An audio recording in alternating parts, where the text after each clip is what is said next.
wala. Inaanyayahan ko po ang nais magbahagi ng kanyang patotoo. Anyone want to share something? Amen. Mga kapatid, sino po ang nais magbahagi?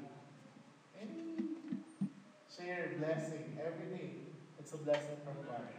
A big, a small, we need to give thanks and honor. And acknowledge lahat ng bagay na ginagawa sa atin ng Diyos. Amen? Sino po nais magbahagi ng kanyang patotoo?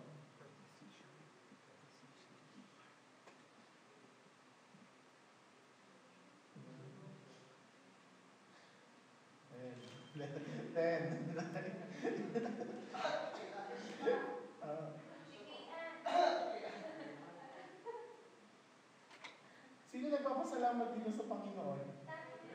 Lahat. O, isa-isa tayo? Isa tayo kay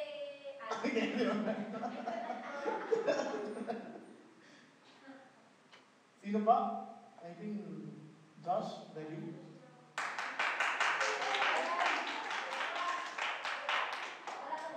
It's not accident. Whatever is your heart. Amen. Makapangyarihan sa lahat. Maraming salamat, Panginoon, sa gabing ito, Panginoon. Ang buong pagpapala mo, Panginoon, ay nandito, Panginoon, sa gabing ito, O Lord. Lord, we thank you, Father God, for your holy presence, O Lord. Lord, we acknowledge you, Panginoon, our great God, Panginoon, that who guide us, Panginoon, every day, Panginoon. Lord, ano man po, Panginoon, ang daladalahin ng bawat isa sa amin, Panginoon, ay iniiwan namin ito sa iyo, Panginoon. Upang sa aming pagkikinig, Panginoon, ng iyong salita, Panginoon, ay baguhin mo, hubugin mo, Panginoon, ang bawat isa sa amin, Panginoon, ang aming pamilya, Panginoon, that we can be able, Panginoon, to stand in our faith, Panginoon, upang kami ay maging karapat-dapat na asin at ilaw, Panginoon, sa mundong ito, Panginoon. Lord, right now, we open our heart, Panginoon, our mind, Panginoon, our ear, Panginoon, for your words, Panginoon. Lord, you are the one who speaks to them, Lord. And your Holy Spirit, Father God, as the new counselor, Father, teacher, Father God, to all of us. And we ask all of this in Jesus' name. Amen. Amen. So, ang pag-uusapan po natin ngayong gabi, it's prosperity. Pagpunlad o pagyago. Sabi nga ni Jello, power. Sino bang nais dito na ayaw yumaman? Sino ba? Prosperity. Sino dito ang, di ba? Lahat tayo, the reason why we live, we want a great future. Tama po, lahat tayo ay naghahanda. Pero bilang isang Kristiyano, ano ba ang tamang characteristic natin for our future? Or is prosperity? When I got a message from God na we need to speak healing, prosperity, I think prosperity is something na napakadaling sabihin, napakadaling ituro. But when we go back to the Bible, hindi pala siya madaling ituro. Hindi siya basta-basta pwedeng isalita about prosperity. Because as a Christian, hindi lang tayo dapat nagpa-promise ng kagalakan, hindi lang tayo nagpa-promise ng mga bagay na kaaya-aya sa pandinig ng ibang tao. Hindi lang tayo dapat nagpo-focus kung ano yung makukuha o yung magugustuhan ng tao pagdating sa Biblia. Yes, all of us, we need hope. All of us, we need something encouragement for us to live on. But ang Biblia ay hindi po natin pwedeng gamitin sa ating kagustuhan lamang. When we accept Jesus Christ, our personal Savior, ang Biblia po ang sa atin ay humubog. Ang Biblia ang reason kung paano tayo nagagamit ng Panginoon. Tama po? Ang Biblia, as we read the Bible, tayo ay ginagamit ng Panginoon. Sa pagbabasa natin ng Biblia, tayo ay nagagamit ng Panginoon. So ito ang instrumento, ang Biblia ang instrumento for God to use us. For God to transform us. Ang Biblia ang gagamitin ng Panginoon para hubugin ang bawat isa sa atin. Ang Biblia ang gagamitin ng Panginoon para makuha natin yung purpose natin sa buhay natin. Hindi natin pwedeng gamitin yung Biblia, yung mga salita ng Diyos para sa own interest natin. Hindi natin pwedeng panghawakan. Dahil kung hindi right yung intention natin, hindi natin makukuha kung ano talaga yung will ni God sa buhay natin. So prosperity or pag-unlad, alam na natin, Jeremiah 29:11. That is the promise of God. So, sapagkat bagid kong lubos ang mga plano ko para sa inyo, mga planong hindi nyo ikakasama, kundi para sa inyong ikakabuti. Ito'y mga planong na magdudulot sa inyo ng kinabukasan punong-puno ng pag-asa. So, for I know the plans for you, plans to prosper you, not to harm you, to give you hope and a future. Malapit na yung graduation. I think this verse is very used. Diba? Sa ating mga bagay, yes, totoo po ang sinabi ng salita ng Diyos. Walang plano ang Diyos na hindi mo ikakasama. Pero, alam din po natin, at ang ibig sabihin ng prosperity, it's not something wealthy. Hindi kapag tinanggap mo ang Panginoon, you will end your life with $1 billion. Well, it's nothing in the kingdom of God. Materials, pera, ay hindi kailangan ng ating spiritual.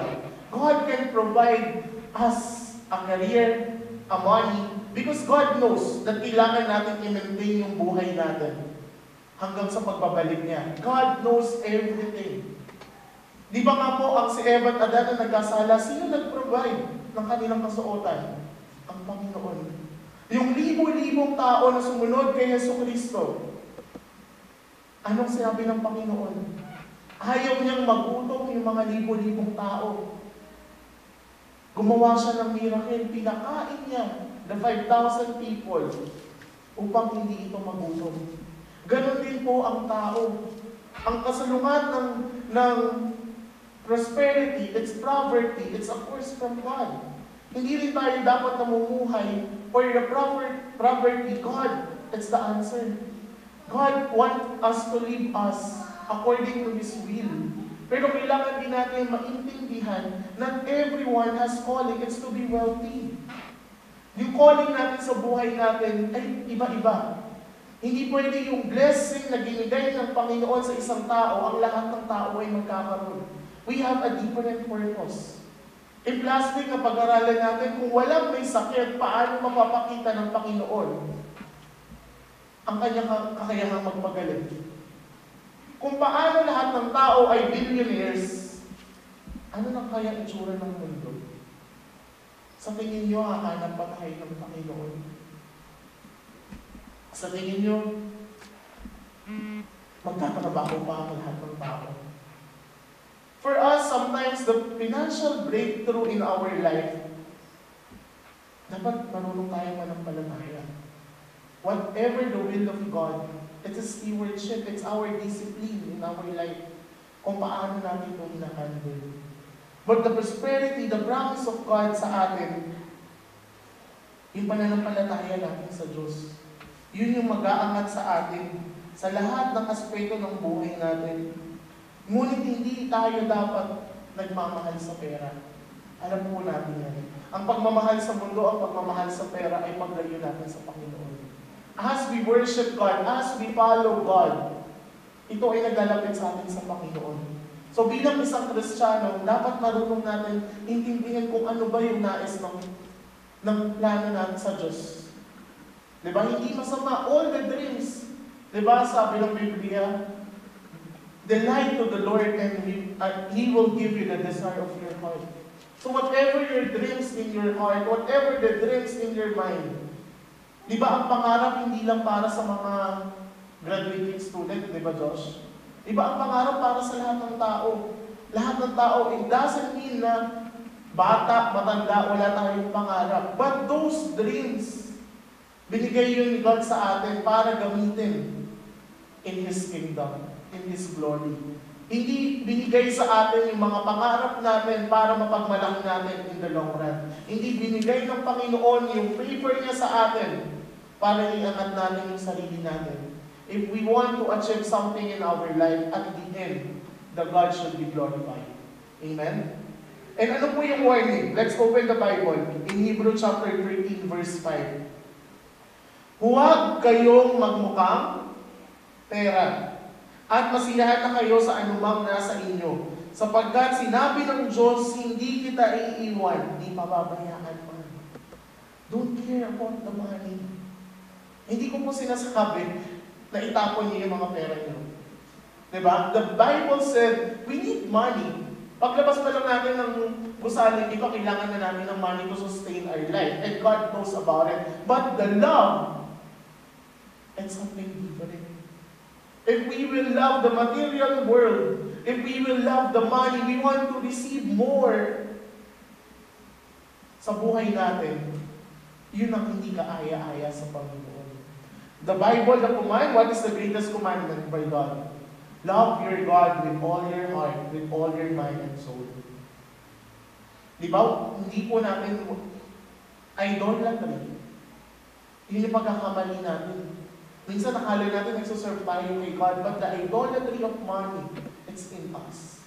If we want to receive the divine prosperity from heaven, we should have a clear heart. What yung gusto ng puso mo? Ano yung gusto ng buhay mo? Even Jesus Christ, kung makikita natin siya when He born, di ba nasa sabsaban lang? Sino kaya dito matulog sa sabsaban? All of us are blessed enough. Meron tayong mga garang kwarto.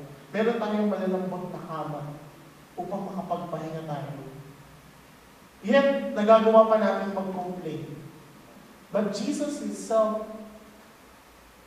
pinakita niya sa atin, being simple, it's enough in this world. Even Jesus died, hindi siya namuhay, hindi siya namatay ng marangya. Namatay siya in the worst case scenario ng buhay niya. Tinukod siya sa krus. Si Jesus ay namatay ng may pasakit. Dahil yun yung pagmamahal niya sa bawat isa sa atin. Yun yung pagmamahal ni Yesu Cristo sa iyo. So anong reason? Bakit tayo nagmamahal sa pera? It's just a blink of anything na kailangan natin ng pera. Being practical. Kailangan kong kumita. But God said, hindi kita iiwan, hindi pababayaan mo. Kapatid, ano mang pinagdadaanan mo, ano mang bigat ng problema mo, kailanman hindi ka pababayaan ng Panginoon. Kailanman ay hindi ka magkukulang. Amen po?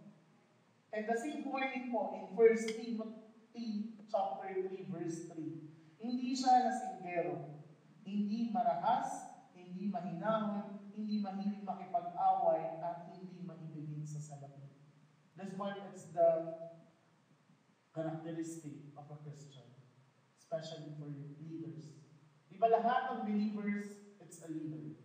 Dapat lahat tayo nag-ahangad tayo that we can lead someone to Christ. Di ba? Ano daw po ang dapat? Hindi siya lasinggero, hindi marahas, hindi mahinahon, kundi, sorry, hindi mahinahon, kundi mahinahon, hindi mahilig makipag-away, at hindi maibigin sa salapi. Yan daw ang katangian ng isang follower ni Christ, ng isang Kristiyano. So, in 1 Timothy chapter 6 and 10, ano pong sinabi dito tungkol sa salapi?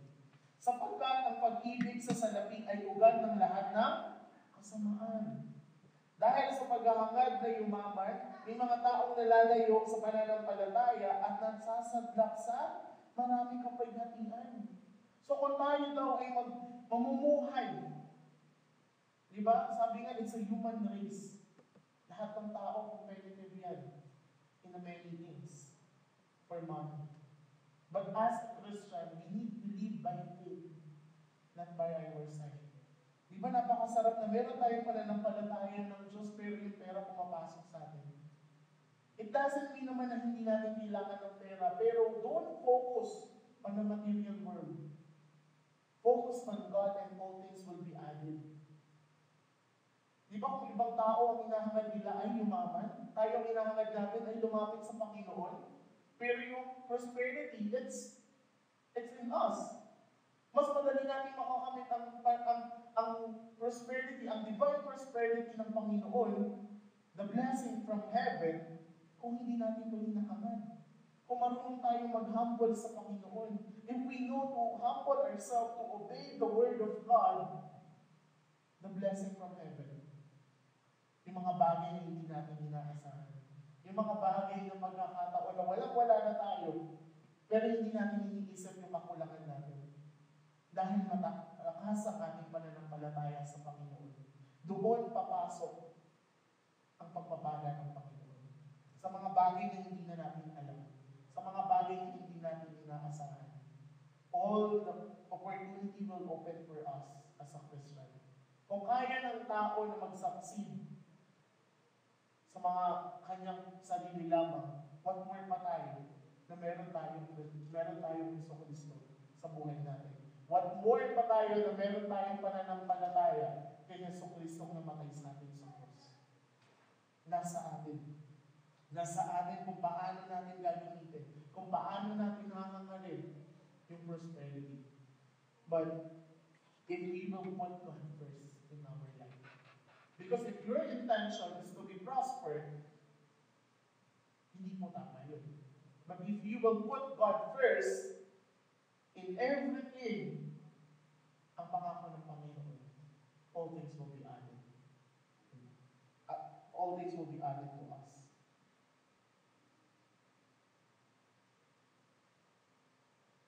And in Lucas chapter 12, verse 15, next verse. At sinabi niya sa kanilang lahat, mag-ingat kayo sa lahat ng uri ng kasakiman, sapagkat ang buhay ng tao ay wala sa dami ng kanya kayamanan. The life is not about the world. Hindi natin makukuha hindi natin masasabi o magiging batayan ang kayamanan. Bilang isang Kristiyano, we are level in the eyes of God. Mayaman, mahirap, lahat na kayo ay pantay-pantay naman. Di ba, hindi tayo nag-aangkat ng kayamanan upang tayo ay umangat sa iba. Hindi tayo nag-aangkat ng kayamanan upang magkaroon tayo ng respeto sa ibang tao. As a Christian, we know to respect other people. Not because of the wealth, not because of the power, but because they are the children of God. Alam natin kung paano ang batayan ng buhay, ang spiritual. Yung kamayamanan, hindi natin yun makukuha sa sarili natin. Hindi yun makukuha sa sarili natin. And in next verse, in Matthew 6:19-20. Huwag kayong mag-impok ng mga kayamanan dito sa lupa. Dito ay may naninirang insekto at kalawang. At may nakakapasok na magnanakaw. Sa halip, mag-impok kayo sa kayamanan sa langit. Doon walang naninirang insekto at kalawang at walang makakapasok na magnanakaw. As a Christian, diba? Put your treasure not in this earth, but put your treasure in heaven. Si Jesus ang ating kayamanan. The prosperity, the promise in Jeremiah 29:11, it's not just prosperity in the wealth, in the material, but the prosperity na hangarin ng Panginoon, yung mabigyan tayo ng security in our spiritual life. At the end of this day, at the end of our life, we can go to heaven. We have the authority. Lahat ng kagandahan dito sa lupa, mga kapatid, wala ito sa kagandahang mga tamo natin sa langit. Lahat ng bagay na kaaya-aya sa atin sa mundong ito ay wala po sa kaligtingan na makikita natin sa langit. Those prosperity, the spiritual blessing na binigay sa atin, ay nakuha natin yun. Ay, Hesus Kristo. Lahat yun ay nagmula when Jesus died on the cross. Because of His salvation. Tayo ang tunay na mayaman. Sino dito ang nakatanggap sa Panginoon na laging naging problemado when we start following Christ? Di ba nung nakilala natin ang Panginoon, lahat na lang ay pinapay niya sa atin? Ilan ang himala yung ginawa sa buhay natin ng ating Panginoon? Hindi naman natin yung hinahangad, ngunit tayo yung nakakamit dahil sa ating pananampalataya. Ano na yung difference ng buhay natin before at ngayon na meron tayong Yeso Cristo? Di ba, it's a divine prosperity sa buhay natin. Sometimes, the more we know more about God, the more in our purpose. Amen? So prosperity, kapag pinagpala ka ng Panginoon, gagamitin mo ito para sa kingdom niya. That's the good point. Katulad nga po nung a pastor, meron na siya media coverage in YouTube, kung makikita po natin. Sabi niya, God provide me a $200,000. And then anong ginawa niya? He provide a broadcasting in the YouTube upang makapag-share ng gospel. Hindi natin kayang mag-provide right away ng 200,000 para makapag-online tayo sa YouTube. But God knows our needs. God knows our calling. If God knows that in our calling and we need a lot of money, God can provide everything. But pero kung hahangarin lang natin yung pera para sa sarili natin, we miss the point. Baka mamaya pagdating ng panahon, hindi mo na mabitawan yung pananalapi mo.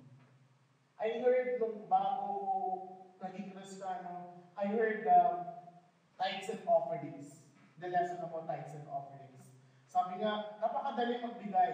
Di ba? Bakit ba kailangan ba talaga ang 10% ay ibigay natin sa Panginoon? Dapat ba lahat ng income natin, source of income natin, ay bibigay natin yung 10%? Di ba? Sinabi nga, kung sino ang pinaka-pinagpala na nagulog ay yung nag-alay na yung biyudang babae. Magkano po ang binigay niya? Magkano? Penny. So, penny. Tama po. So, yun lang yung inabot niya dahil yun lang yung wala siya. Ayun lang yung meron siya. So, 100% na meron siya, napakadali. Sabi po nung nagturo sa amin, sabihin na natin ng isang Pilipino kumita siya ng 50 pesos sa isang linggo. At totoo po nangyayari. Meron lang mga tao na kumikita ng 70, 50 pesos sa isang araw, sa isang linggo, at nagagawa nilang i-times yung 5 piso. Kapag minimum worker, sabihin na natin kumita ng 7,000 isang buwan, 700 ang times, it's full of it. Pero ang mga engineer, doctors, professional, $300, 300,000. Sometimes ang hirap bitawan ng 30,000 in one contract. Yun po yung testimony niya. Napakahirap na bitawan yung malaking halaga kasi ang laki na ng times ko. 30,000 na. Ipang-tuition na ng pamilya ko. Ipang-tuition na ito ng mga anak ko. Pangulog na natin ng bahay. Minsan sa atin, hindi natin na-realize, the more we have something to give from God, napakalaki na ng pagpapalang na abot natin sa Panginoon. Bilang, minsan nga sa Pilipino, we will not try to convert the things, di ba? Napakalaki na. Pero kung susumain natin yung kalagayan ng ibang tao sa prosperity na nakukuha natin sa Panginoon, minsan nagiging madamot pa ang pinagpapala. As a Christian, we know how to give because He first give us. Unang binigay ng Diyos ang lahat-lahat sa amin. So bilang isang Kristiyano, nararapat lang, huwag natin ituring na pag-aari natin. Sabi nga, dapat ang 10% ang ibinibigay natin. Ituring natin yung 100% na meron tayo ay sa Diyos. Ibigay yung 10, Lord, ano nang gagawin ko sa iba? Baka na naman nagpatayos nga tayo and 90 na pupunta saan? Hindi natin nakokontrol yung sarili natin. And then, tatakbo tayo sa Panginoon na may pagkukulang tayo. Tatakbo tayo sa Panginoon na hindi sapat ang pangangailangan natin. Dahil may problema sa paghawak natin ng pera. Because God provides everything. The small blessing from us can do a miracle in our life. It's about discipline. It's about stewardship in our financial. But we will achieve the divine prosperity. If we will, itatawagin tayo ng Panginoon na ibigay lahat-lahat. Siguro kung $100 yung pera mo, kaya natin i-give up. Tama? But in the long run, after 20 years, sabihin natin naging billionaire ka. And God calling you to give up. Are you willing to give up? If you are in your high peak, sabi nga kasagsagan ng tagumpay mo, if God called you to give up, are you willing to give up? Because kung mahirap, sa totoo mahirap, kung iisipin natin na sa atin ang lahat ng kayamanan mo, mahirap to give up. But if we will consider that it's from God, pag-aari ko ni God, madali natin i-give up. Bakit nag-fail ang mayaman na sumunod kay Yesu Cristo? Ang sinabi lang ng Panginoon, talikuran mo ang iyong kayamanan and follow me. Paano nag-fail ang rich man? Because hindi niya tinalikuran ang mga bagay na gano'n siya. So the prosperity, if we want to pray prosperity, it's something about us that we can give up. Because pag nag-pray tayo ng prosperity and binigay ni God at hindi mo na kayang talikuran, we miss the point. It's all about selfishness. It's all about flesh. But if you will pray prosperity for His kingdom, nothing is impossible to God.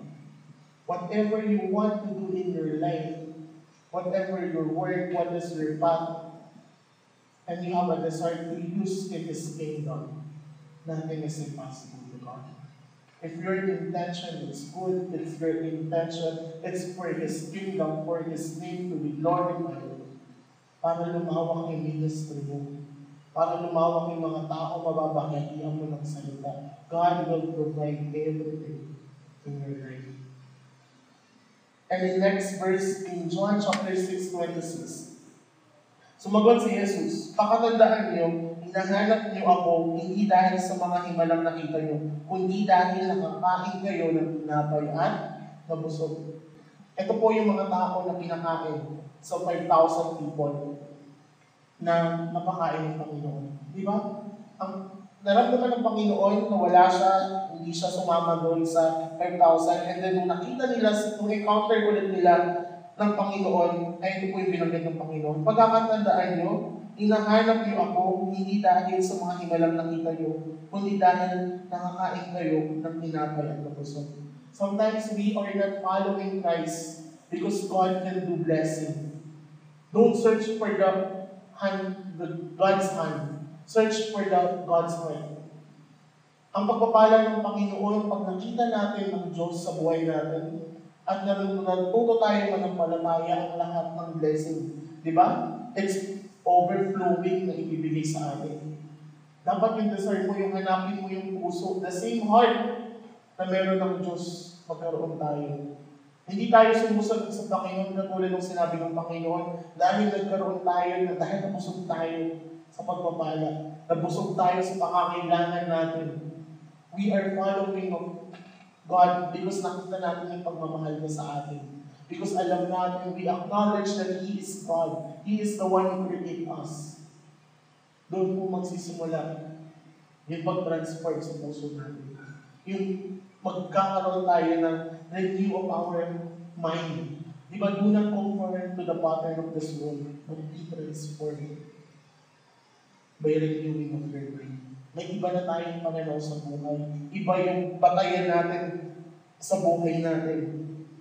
Dahil ang lahat ng iyon ay nakasulat naman po sa Biblia.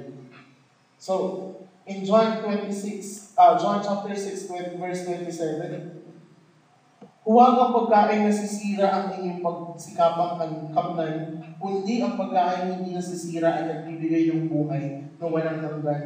iyan ang ibinibigay sa inyo ng anak ng tao, sapagkat siya ang binigyan ng Diyos Ama sa ganitong karapatan. So don't search, di ba? Sabi, huwag kayong masisira sa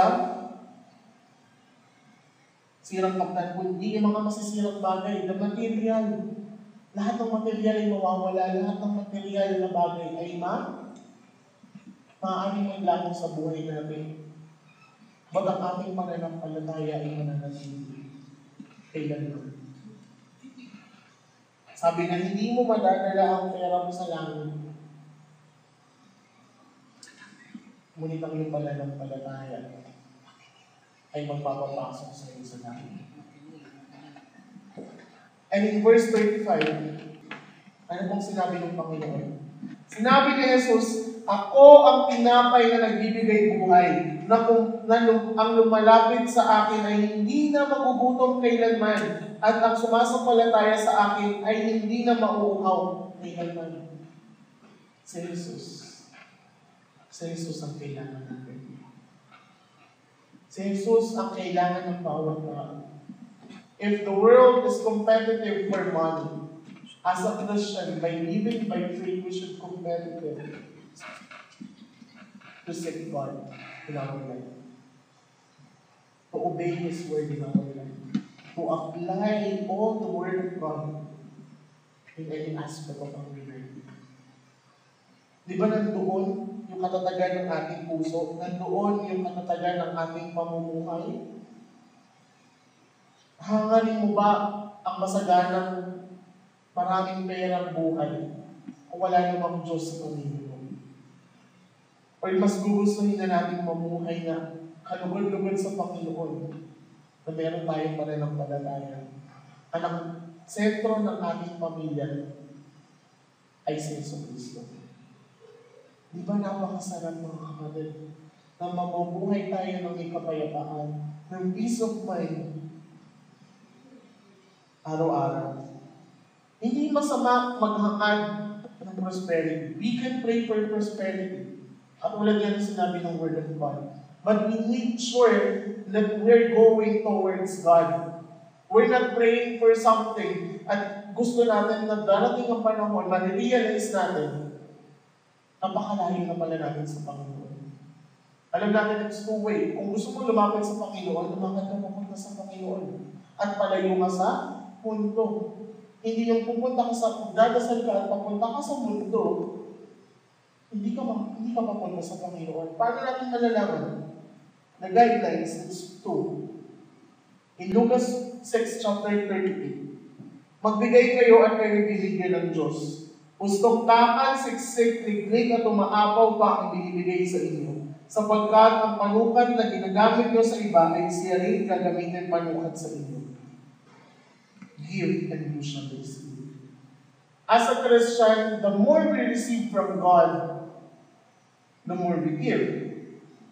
But kung babasahin po natin yung verse na to, it always start by giving. Dapat marunong tayong magbigay. And God will bless us. Sabi nga, ibabalik siksik, liglig at umaapaw. Bakit ang pagbibigay ay hindi something? It's like lottery. Diba? Testimony ako, $50 lang yung pera ko ng linggo, nagbigay ako kasi wala na ako talaga akong pamasahin. Pagdating ng Lunes, nakakuha ko ng 250. Nung sumawad ako ng Friday, may pera pa ako, sobra-sobra. Ay, ako bukas magbibigay na ako 1,000 para 2,500 pagbalik. That's not lottery, it's not luck. Yung pagbibigay sa atin, it's about calling, it's what your heart desire. We will give for something with faith. Hindi natin basta-basta, ay, magbibigay ako kasi darating yung panahon, ibabalik ko ni God 7-fold, 7 times, magkano times ko ngayon, times 7, ito lahat makukuha ko. Hindi naman po ganun ang Biblia. It's not about man. Do not lean on your own understanding. God will supply all your needs. I have a testimony, nasira po yung link ng gulong, and then nagpa-canvas kami ng gulong, ang sinabi po nung dealer, $800. Nag-usap na kami, maghahati kami, ito na yung kailangan natin unahin yung gulong. kung paano lumaki yung sira. Dumating yung quotation, sinabi nung kausap ko, meron kang insurance sa tire, pwedeng mapabawasan yung babayaran ng 800. So, sige, tapos biniwan namin sa dealer for one day at dinila nila sa Saskatoon para sa repair. And then, nung kinuha ko na yung sasakyan, sabi ko, magkano po yung babayaran? Ang sabi niya, binayaran lahat ng insurance. Some us na God knows yung mga bagay, hindi natin alam kung kailan natin pangangailangan. But alam natin na pag ang Diyos ang kumilos, ang lahat ng bagay, siya ang bahala. Sabi niya, hindi ka papabayaan ng Diyos. The more about God, the more miracles will happen in our life. The more na naghahangat tayo ng salamin, the more na hindi natin nakukuha. Dahil Kristiyano na tayo. But the more we seek God, the more we seek in our purpose, makikita natin, somehow, umaangat yung pamumuhay natin. Somehow, lahat ng pangangailangan natin sa bahay, sa trabaho natin, nakukuha natin. It's a big blessing from God. Tunay nga na kumikilos ang Diyos sa buhay natin. Dahil kung marunong tayong magbigay, diba, kung marunong ka magbigay, you will receive from God. Diba, ang sinabi nga ni God, kung ang taong napapagkatiwalaan ko sa maliit na bagay, ay ibibigay ko pa ang mas malaki. Diba, ang tao na hindi niya mapapagkatiwalaan ay kukuhanan pa at ibibigay sa mayroon pa. So that it's about attitude. It's about us. It's about our heart kung ano yung gusto natin sa buhay natin. Gusto mo ba si Yesu Cristo dahil sa pananampalataya? Ang gusto mo ang Diyos upang paglingkuran siya. And as a Christian, we should have a cheerful giver. Di ba pag tayo nagbibigay, dapat may kagalakan, hindi yung parang, ayan na naman, 8% na naman. Kung tayo man natatanggap natin yung sahod natin, nakaawas na si tax. Tama? Hindi mo na pwedeng pumunta sa munisipyo na bawiin yun. O hindi ko po ng bayaran yan. And in the long run, at the end of the year, you are obligated to pay your owing. Diba, hindi ka naman makakatakas sa tax eh. Diba? O ibigay kay Caesar ang kay Caesar at ibigay sa Panginoon ang sa Panginoon. Ang sa Panginoon, you are openly na ibigay yun. You have a free will na bigay or hindi. But the blessing from God knows our heart. You cheerful giver, the more you give with a cheerful heart, the more you will receive from heaven. Malakay na rin. Diba? I will open the gate of heaven and pour out. But again, hindi tayo dapat nagbibigay because we expect something in return. We give because we want to give. Give because we have a cheerful heart to give. Dapat ganun yung karakteristik natin at hindi natin mamamalayan kung paano na tayo inaangat ng Panginoon. And last verse, in Matthew verse 6, verse 24. Ang aliping nakakapaglingkod ng sabay sa dalawang Panginoon, sapagkat kapabuotan niya ang isa at iibigin ang ikalawa, paglilingkuran ng tapat ang isa at hahamahin ang ikalawa. Hindi kayo maaaring maglingkod ng sabay sa Diyos at sa kayamanan. Kung hindi ka lang ang isa. Diyos, kayamanan, pera, mabigyan. If you love the world, you don't love God. If you love God, you will get whatever. But we have to clear in our heart yung puso na nagmamahal sa Panginoon. Yung puso na walang ibang hangarin, kundi mapalapit tayo sa Panginoon. Yung puso, yung hangarin na mapagsilbihan ng Panginoon sa buhay natin. Kung ano man yung purpose sa buhay, whatever your work right now is your ministry. Paano ba nagkakaroon ng purpose, ng kabuluhan yung trabaho natin araw-araw? The source of income na meron tayo, it's glorifying God. Nagagawa ba natin na maging kamay ni Yeso Cristo, maging tenga ni Yeso Cristo sa mga panahon na tayo'y nagtatrabaho. Work, that's our source of living, the source of income. Nagkakaroon ba tayo ng kabuluhan bilang isang Kristiyano? Ano bang nais natin gawin sa kinabukasan? Ano bang hangarin natin sa buhay? Ano bang mga plano natin? Those plans, magagamit ba natin yung pagiging Kristiyano? Magagamit ba tayo ng Panginoon?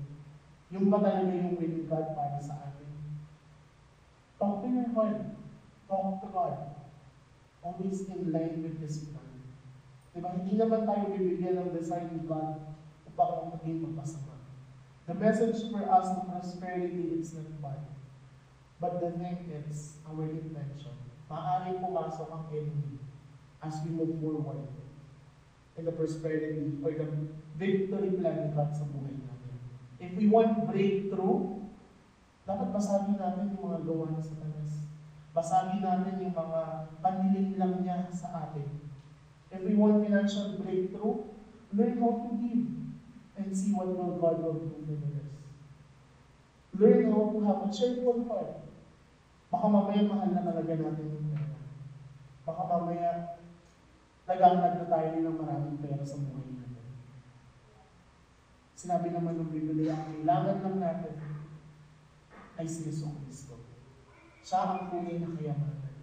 Siya ang tunay na kayamanan na maglalabas sa atin sa kalangitan. Yun ang maaaring ibigay sa atin ng Diyos. Yun ang ibinigay sa atin ni Yesu Cristo. Ang kanyang buhay. Upang tayo ay magkaroon ng buhay habang buhay. So let us pray.